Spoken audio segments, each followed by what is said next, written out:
I'm Dean, 32 years old, and I used to think being the good son would eventually pay off. You know the type, quiet, reliable, the one who picks up every late-night call, wires money without asking questions, and shows up to every family gathering with a smile, even when your stomach's in knots. That was me for most of my adult life. Not because I thought I'd get something back. I genuinely believe that if you treat your family right, they'll treat you the same. I thought love was reciprocal. Turns out, I was a walking wallet with a pulse. My mom, Janet, raised us alone after my dad dipped out when I was 8. She worked 2 jobs and carried herself like a hero. I'll admit, she was tough, but I admired her strength growing up. The older I got, the more I wanted to repay her. So I worked hard, stayed out of trouble, got a tech degree, built my own freelance business, and eventually scaled it into something that paid well, really well.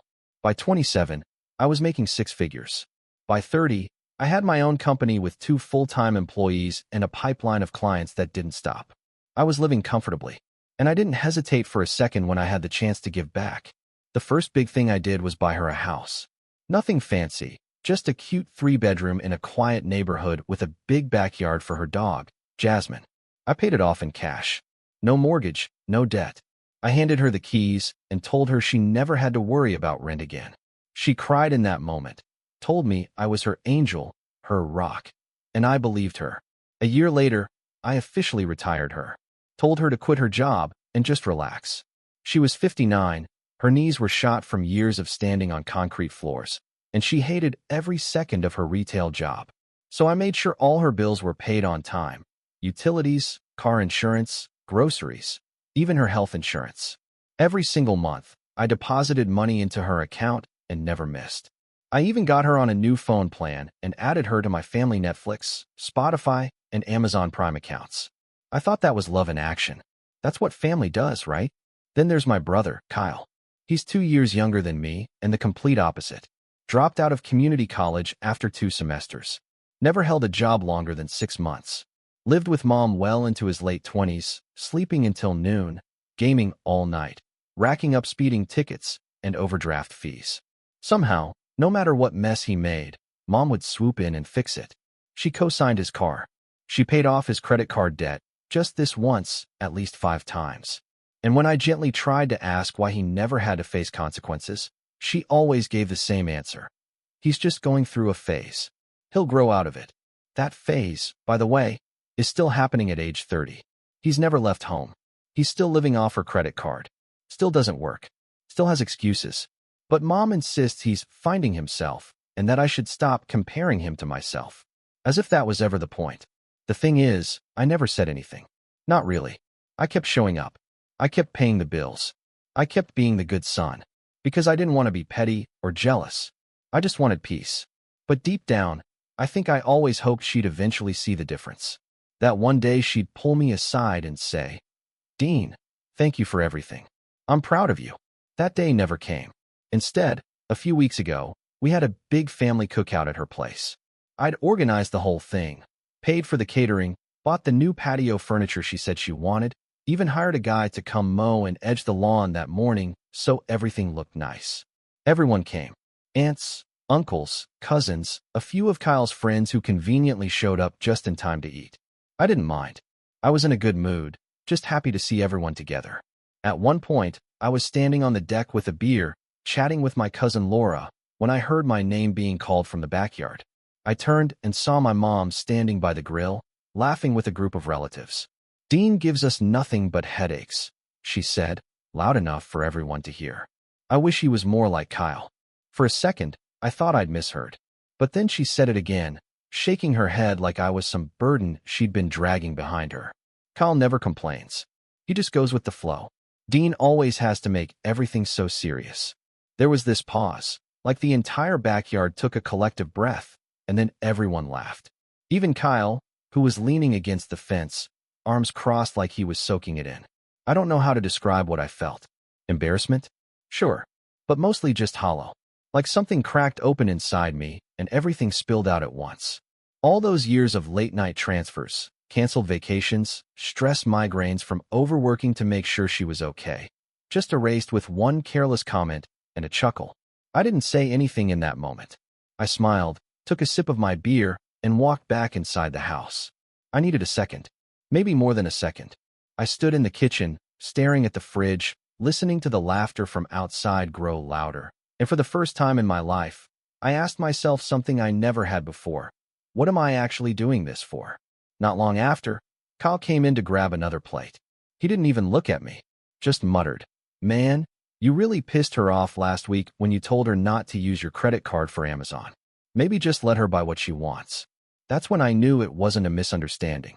That crack in my chest, it split wide open. And that was the moment, right then, when something in me shifted. I didn't yell. I didn't storm out. I didn't cry. But in that instant, I decided, I'm done.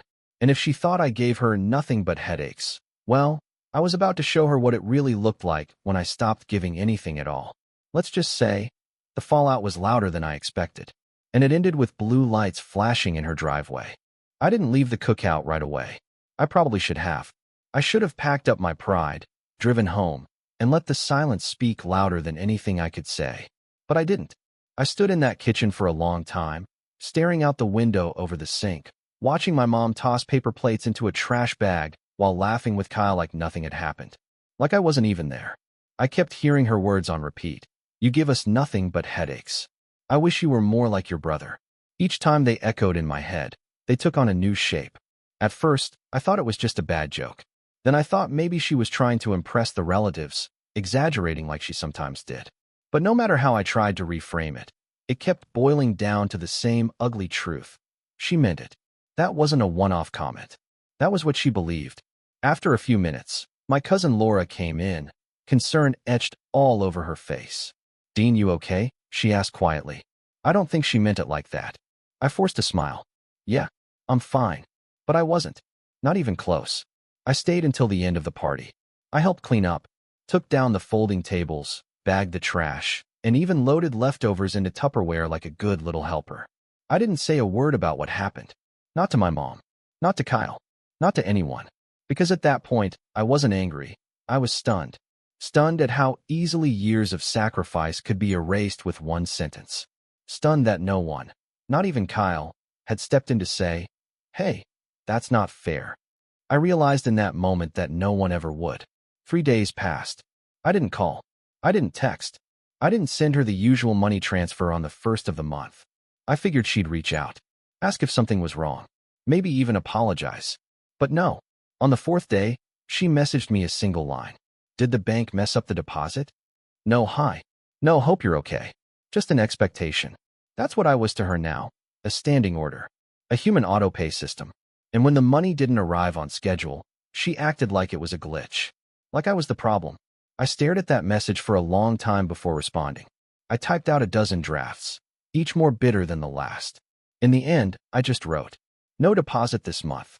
We need to talk first." She didn't reply. A full day passed. Then 2. On the 3rd day, Kyle called me, which was rare. I almost didn't answer. But curiosity got the better of me. "What's your deal, man?" he asked, his voice already defensive. "Mom's been freaking out because you're punishing her or something. You can't just pull stuff like that out of nowhere." "I'm not punishing her," I said calmly. "I just want a conversation. A real one." Kyle scoffed. "You're overreacting." She was joking at the party. Everyone laughed. It wasn't that deep. It was deep enough for her to say it twice, I replied. In front of everyone. "You're being sensitive." That word, sensitive, hit a nerve. It always did. It's the word people use when they want to dismiss your pain without taking any responsibility for it. And Kyle knew exactly what he was doing. "You know what, Kyle?" I said slowly. "Tell Mom I'm happy to talk whenever she's ready to be honest. Until then, I'm stepping back." And I hung up. That was the first boundary I'd ever drawn with them. And it felt unfamiliar. Not empowering. Not yet. Just foreign. Like wearing someone else's jacket. I wasn't used to saying no. I was used to fixing things. To smoothing over tension. But something had changed. Something I couldn't unfeel. A week passed. Then 2. Still nothing. No calls. No texts. No apology. Just silence. Then, out of nowhere, my mom's car insurance company called me. They said the automatic payment had been declined. Apparently, she'd given them my card number years ago, and I never took it off file. It had been so long, I forgot it was even linked. That's how many things I'd been covering. The rep asked if I wanted to update the card. I said no. I told them to take it off file permanently. The next day, I got a furious voicemail from my mom. Not concern. Not regret. Fury. I just got a notice saying my insurance got canceled. What are you doing? Are you trying to ruin me? After everything I've done for you? I can't believe this. You're acting like a child. That was the moment the switch flipped. I played her message back 3 times just to make sure I wasn't imagining it. No mention of the party. No mention of what she'd said. Just outrage that the perks were disappearing. That the free ride had a bump in the road. I finally replied with a single text. If I'm nothing but a headache to you, I'll stop being one. From now on, take care of your own bills. She didn't respond. But Kyle did. He texted me that night in full-on attack mode. Paragraphs of accusations. Saying I was abandoning Mom. That I was selfish. That I only ever helped her to feel superior. That she cried all day because of me. That I was taking away her stability just to prove a point. And maybe part of that last line was true. Maybe I was trying to prove a point. But it wasn't about revenge. Not yet. It was about clarity. I wanted them to feel what it was like when the support system they took for granted stopped being automatic. When the person they ignored started acting like he mattered. That clarity didn't sit well with them. I started getting calls from extended family. Aunts, uncles, even people I barely spoke to. All of them saying I was hurting Mom. That she was worried sick. That she couldn't sleep. That she was just trying her best and didn't deserve this kind of treatment from her golden child. Golden child. That was a laugh. If they only knew. It all came to a head about a month later. I stopped by the house to pick up some of my old things, boxes I'd left in the attic years ago. I didn't want to go inside, but part of me needed closure. I knocked. No answer. So I used my spare key. I figured she might be out. What I found when I walked in made my heart sink. The house was a mess. Dishes piled in the sink. Trash overflowing. The fridge nearly empty. It looked like no one had cleaned in weeks. I walked through the living room and saw Kyle passed out on the couch, controller in hand, with a dozen Red Bull cans around him. He woke up when I opened the attic door. Yo, what are you doing here? He mumbled. Getting my stuff. He sat up, rubbing his eyes. You can't just come in like that. It's my house, I said flatly. He froze for a second. You gave it to Mom. No, I bought it for her. That's not the same thing. He glared at me. You're really pulling that now? After all these years? I'm not pulling anything. I'm taking my boxes and leaving. As I hauled the first one down the stairs, I heard him mutter, "This is why nobody likes you." I stopped mid-step. What did you just say? He stood up, arms crossed. You think you're better than everyone just because you have money. You're not. You're a control freak. That's all you've ever been. I felt my chest tighten. You've been living here for free. Eating food I bought. Gaming all day while Mom covers your mistakes. And I'm the problem. She loves me because I don't throw it in her face. I laughed bitterly. You mean she loves you because you do nothing? Because you never challenge her? Because you let her believe her lies? He stepped closer, face flushing. Get out. I didn't move. Tell her I came for my stuff. Tell her I'm done being her safety net. She's on her own now. He shoved past me and slammed the front door behind me. I didn't look back. But 2 days later, something happened that changed everything. I got a fraud alert on one of my credit cards. Hundreds of dollars in Amazon purchases I didn't make. When I checked the shipping address, it was hers. Not Kyle's. Not some hacker. My mom used my card again. Even after everything. After the fight. After the messages. After the silence. She dug up an old card number, one I hadn't used in years, and used it without asking. That's when the betrayal hit home. This wasn't just disrespect. This was theft. And it came from the one person I'd bent over backwards to help. The one person I thought I could trust. The one person who had the nerve to say I gave her nothing but headaches. That was the moment the gears started turning in my head. Because if she wanted to act like none of it mattered, then I was going to show her exactly how much it did. And I was going to start by taking back everything I gave her. But I had no idea just how far she'd go to stop me. Not yet. Not until the screaming started. And the neighbors called the cops. It's strange how betrayal doesn't always hit you like a punch. Sometimes it settles in slow, like fog filling a room, until you can't see what's in front of you anymore. That's how it felt, standing in my apartment with the fraud alert still blinking on my phone, staring at the shipping address. My mom's name. My mom's street. My mom's house. The house I bought. The house I paid for. She didn't even try to hide it. No apology. No warning. Just a quiet little heist right out of my wallet. And here's the part that really got me. She must have known I'd find out. Cards get flagged. Statements get reviewed. Addresses get traced. There's no way she thought she'd get away with it forever. But that wasn't the point. The point was that she didn't care. That was the moment I stopped trying to fix things. That was the moment I hit rock bottom. Because no matter how much I'd convinced myself over the years that my sacrifices were worth it, they weren't. Not to her. Not to Kyle. Probably not to half the family, who still thought I was acting out because I dared to draw a line. I canceled the card, reported the charges, filed a claim. The bank refunded most of it, but something inside me stayed broken. The next few weeks were rough. I'll be honest about that. I stopped sleeping, stopped eating right. My work slipped. I started missing deadlines, something I never did. My employees covered for me the best they could, but I could tell they were confused. I wasn't present. Not in meetings, not in emails, not in my own head. I'd sit at my desk and just stare. Not at anything in particular. Just trying to understand how things got this bad. Because it wasn't just about the money, or the card, or even the cookout.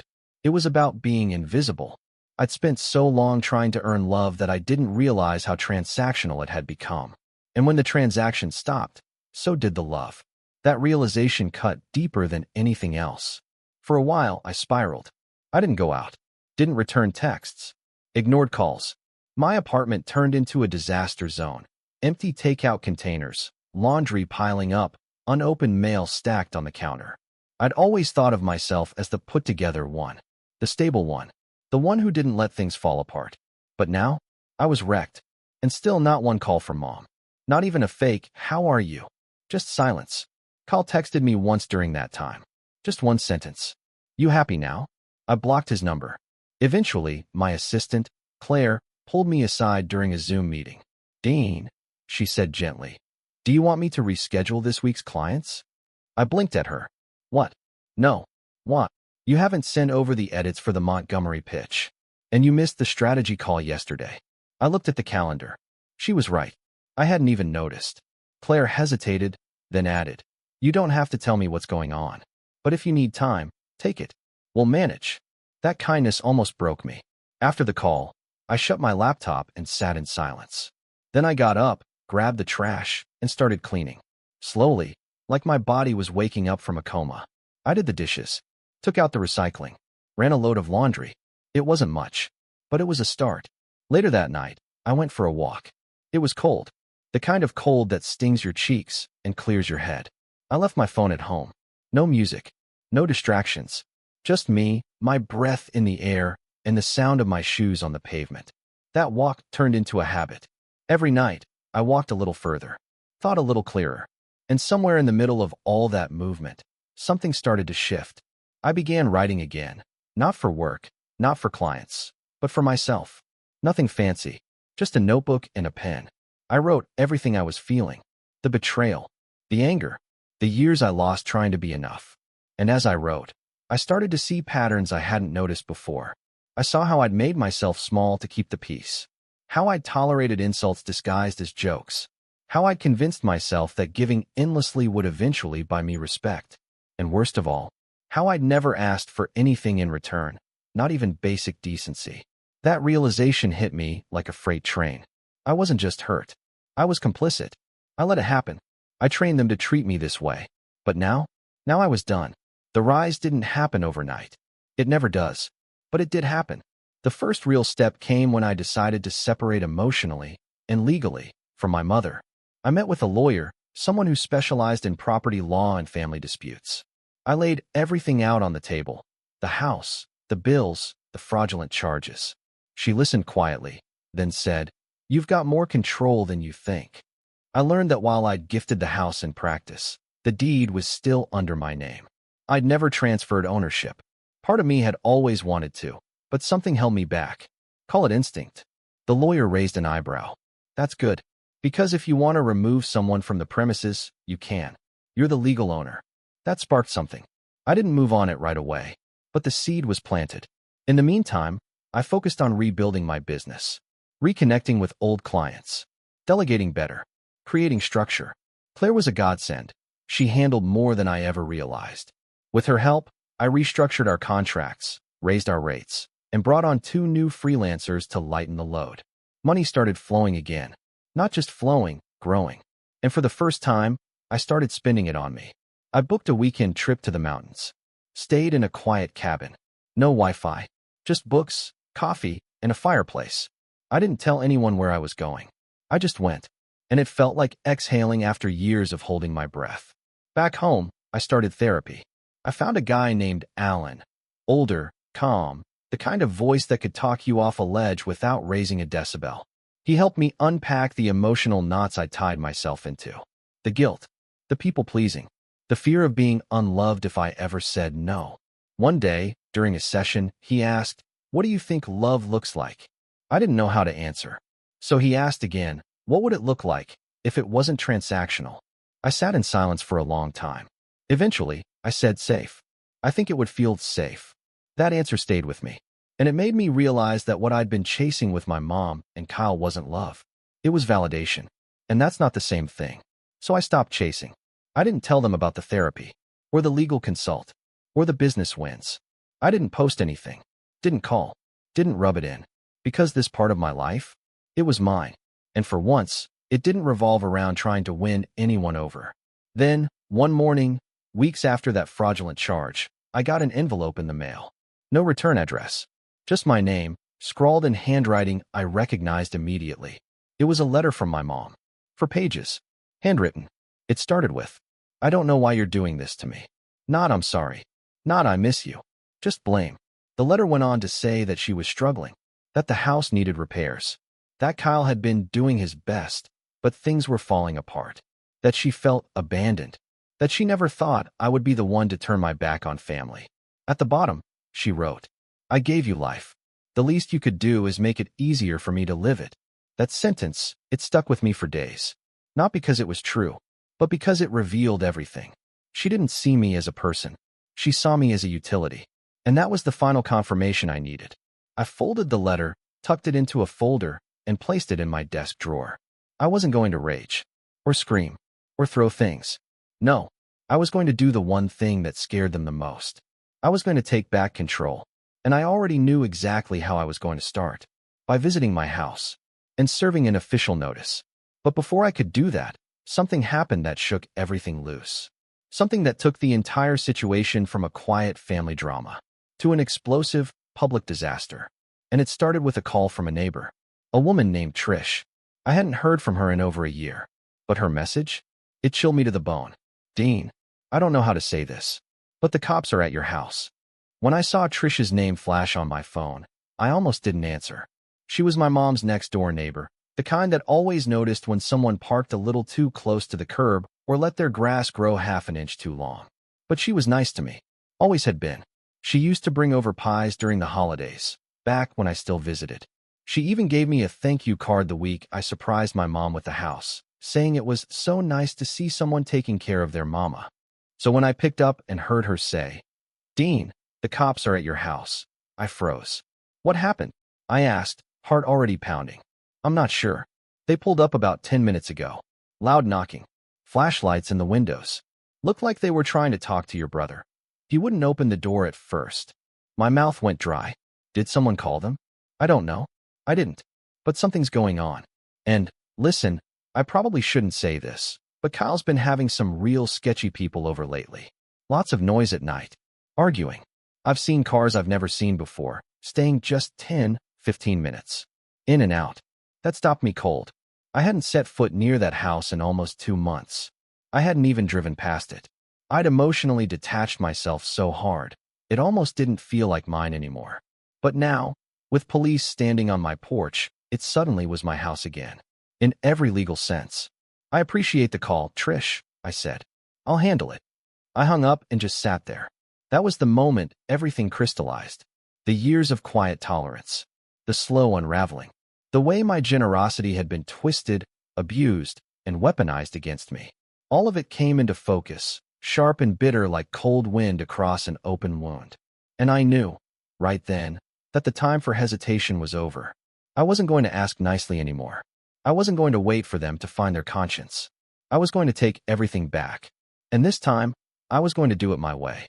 That night, I drove over. It was almost midnight by the time I pulled up down the street from the house. I didn't want to be seen, Not yet. I sat in my car for a few minutes, engine off, just watching. The house looked dark. Only the faint flicker of a TV screen lit the living room window. I didn't approach. I wasn't there to start a fight. I was there to gather information. And sure enough, even in the silence, things didn't feel right. There was a strange car parked in the driveway. Not Kyle's. Not Mom's. Some beat-up sedan with tinted windows and a missing hubcap. I wrote down the plate number. Then I took a few pictures. Nothing illegal, just enough to document the condition of the property, the license plate, the trash-strewn yard, the broken porch light. It looked abandoned. Or worse, like the house was starting to rot from the inside out. I drove home and pulled out the deed. Still in my name. No transfer. No co-signer. I was the sole owner. That was all I needed to proceed. The next morning, I made a list. 1. Consult the lawyer again. 2. File formal eviction paperwork. 3. Notify utilities and cancel all remaining accounts in my name. 4. Freeze any remaining automatic payments tied to the property. 5. Schedule a locksmith and a contractor for a full inspection post-eviction. But there was one thing I wasn't prepared for. The will. I hadn't thought about it in years. But as I pulled up old files from when I bought the house, I remembered something my lawyer had casually mentioned back then. If this property stays under your name, it won't pass to your mother automatically unless she's listed in a will or trust. Right now, she's a guest. Nothing more. I hadn't written a will back then. I was 30, young, invincible. But now I had reason to. Because the thought that my mother, or Kyle, might one day inherit the very house they'd trashed and abused, it made my skin crawl. So I called a different lawyer. A tougher one. This wasn't just about protection anymore. It was about setting up the board for checkmate. The eviction paperwork was straightforward. Because there had never been a lease or rental agreement, Kyle and Mom were legally considered licensees, basically long-term guests. And as the homeowner, I had the right to revoke that license at any time. Still, my lawyer warned me, it won't be smooth. They'll fight. They might claim you gifted it. They might argue you abandoned it. But as long as your name's on that deed, we hold the high ground. Good. I wanted the high ground. Next came the utilities. I shut off the water first. Then gas.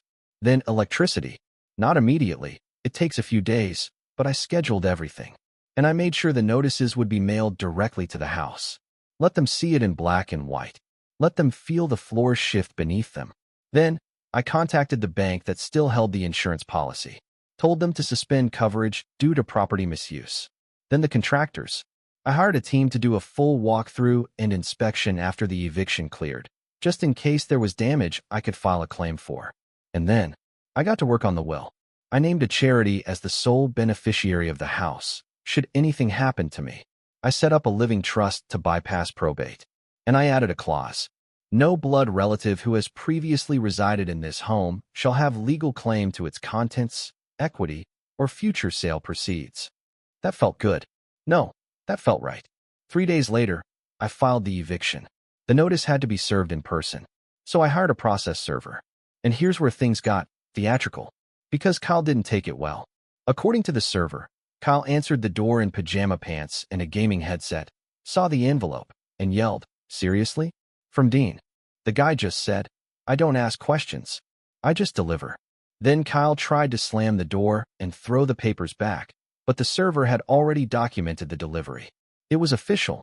Clock started ticking. They had 30 days. 30 days to leave the house, or get physically removed by law enforcement. The text came an hour later. From my mom. "After everything I did for you." No explanation. No apology. Just those words. I didn't reply, but that night, I slept better than I had in months. Over the next week, I got bombarded.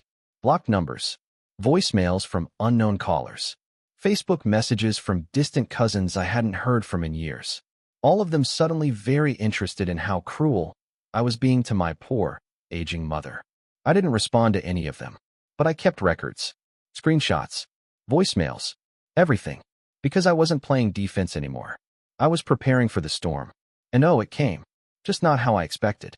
See, the moment Kyle and my mom realized I wasn't bluffing, something snapped. I don't know if it was pride, panic, or pure entitlement, but they didn't try to fight the eviction legally. They tried something else. Something reckless. It started with a broken window. Trish called again. Said she saw a rock go through the living room glass late one night. Cops came, but no arrests. Then, 2 nights later, she called again. This time, it was louder. Yelling, screaming, sirens. And that was when she dropped the bombshell. Dean, they called the cops on you.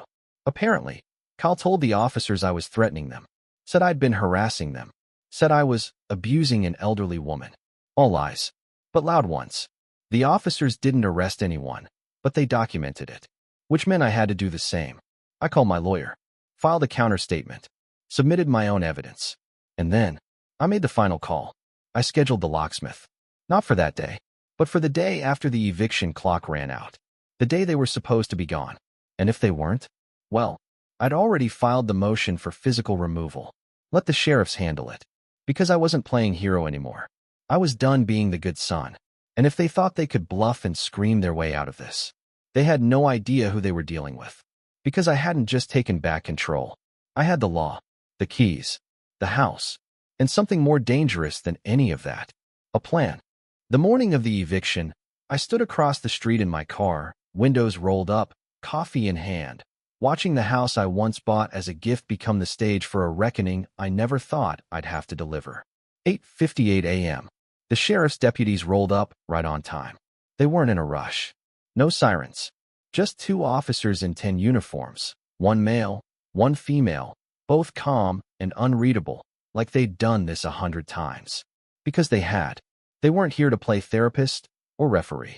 They were here to enforce the law. I followed behind as they walked up the driveway. Trash littered the yard. A black garbage bag slumped open near the porch steps, contents spilling out, empty chip bags, cigarette butts, and an old pizza box with flies buzzing around it. The place looked worse than a frat house. The male deputy knocked. Sheriff's Department. Open up. No answer. The female deputy looked at the clipboard, double-checked the address, then knocked again, firmer this time. Still nothing. Then, just as she reached for the radio, the door creaked open. And there stood Kyle. He looked like he hadn't slept. His hoodie was inside out, his eyes bloodshot. He blinked at them like he couldn't process what was happening. Behind him, I could hear my mother's voice echo from the hallway. Who is it? The female deputy raised her voice. We're here to enforce a court-ordered eviction. You've had 30 days. That deadline has passed. You need to leave the property immediately. Kyle's mouth opened, but no words came out. I stepped up behind them and said, You've got an hour. He looked over the deputy's shoulder and saw me. His expression twisted. This is low, Dean. Even for you. The male deputy stepped forward. Sir, you need to start gathering your belongings. You can bring what you can carry. If you leave anything behind, you'll need to make arrangements with the owner. Kyle's jaw clenched. We don't have anywhere to go. I stayed silent, because that wasn't my problem anymore. An hour later, the front lawn looked like a yard sale gone wrong. 3 suitcases, a plastic tub of tangled cords and chargers, 2 garbage bags stuffed with clothes, 1 large flat-screen TV that Kyle clearly thought he could take with him, even though I'd bought it. He fought hardest over that TV. Come on, he pleaded. You don't even use it. I shook my head. You don't live here anymore. He muttered something under his breath, something that included the word ungrateful, but he didn't push further. Not with the deputies still there. Mom came out next, holding her purse like it weighed 100 pounds. She didn't look at me. Not once. She just stood on the porch, jaw tight, eyes red, waiting for someone to offer her sympathy. No one did. Finally, the female deputy handed me the clearance form. They're out. It's yours. I nodded. Thank you. They left, and I stood alone on the porch, key in hand. I didn't say anything to Mom or Kyle. I didn't gloat. I didn't smile. I simply turned and walked into my house. The smell hit me first. Rotten food. Dirty laundry. Something vaguely chemical, like spilled rubbing alcohol or dollar store cleaner. I held my breath and stepped deeper inside. The living room was trashed. Couch cushions stained. Coffee table covered in ash and soda cans. Someone had drawn on the wall in what looked like permanent marker. Bad sketches of video game characters, names, scribbles. The hallway carpet had cigarette burns. In the kitchen, the fridge was empty except for a half-eaten rotisserie chicken and a jar of pickles. There were pizza boxes stacked on the stove, like someone had been using them as plates. In my old bedroom, the one I gave to Mom, the walls were covered in sticky notes. Quotes. Bible verses. Rambling, Paranoid notes like, he's trying to take it all, and my son betrayed me. I closed the door and walked out. In the backyard, I found a rusted grill full of half-burnt foil trays, a stack of broken lawn chairs, and a pile of cigarette butts arranged in the shape of a smiley face. It was a circus, but it was my circus now. I spent the next 2 weeks gutting the place. I hired a crew to do a deep clean, repaint the walls, rip out the carpet, and replace the bathroom fixtures. I told them I wanted the whole place disinfected from top to bottom. I didn't care about the cost. And when they were done, it looked brand new. Fresh paint, polished floors, clean air. The house looked like it had been waiting all along to be rescued. And for the first time since I bought it, it felt like mine. I didn't sell it. Didn't rent it out either. I turned it into something better. A transitional home for foster kids aging out of the system. I partnered with a local nonprofit that specializes in helping 18-year-olds who age out of foster care but have nowhere to go. They needed short-term housing while the kids looked for jobs, apartments, schools. I donated the house to the program, but kept ownership under a foundation I created with my lawyer. That way, it could never be sold, never be claimed by family, never be touched by anyone except the organization I trusted. When the paperwork was signed, I stood on the porch one last time. And I smiled, because I finally did what I set out to do from the beginning. I helped someone who actually needed it. As for Mom and Kyle, they tried to sue. Well, she tried to sue. Filed a claim in small claims court saying I'd illegally evicted her and stolen the house. Claimed it was a verbal gift. Said I promised it to her in front of witnesses. Her witnesses were 2 cousins who hadn't even been at the cookout. The judge dismissed it in under 10 minutes. My lawyer didn't even have to speak. Kyle disappeared for a while after that. Trish told me he crashed on a friend's couch for a few weeks, then tried living out of his car. At some point, the car got repossessed. Mom moved in with her sister. They're not speaking anymore. Apparently, my aunt told her, "You burned the only bridge that ever tried to hold you up." I don't know if that's true, but I like the sound of it. It's been 7 months now. The house is full. 3 young adults live there, 2 girls, 1 guy, each with jobs, goals, and their own room for the first time in years. The nonprofit checks in weekly. I stop by sometimes, quietly, just to make sure everything's still in place. None of the kids know who I am. They don't need to. This wasn't about recognition. This was about redemption. Not theirs. Mine. I lost my mother that day. Maybe I never really had her to begin with. But I found something else in the aftermath, something stronger. I found peace. I found purpose. And I found out that sometimes, the best revenge isn't taking back what was stolen. It's using what they tried to ruin. To build something better. I bought my mom a house. And in the end, I gave it to someone who knew how to live in it.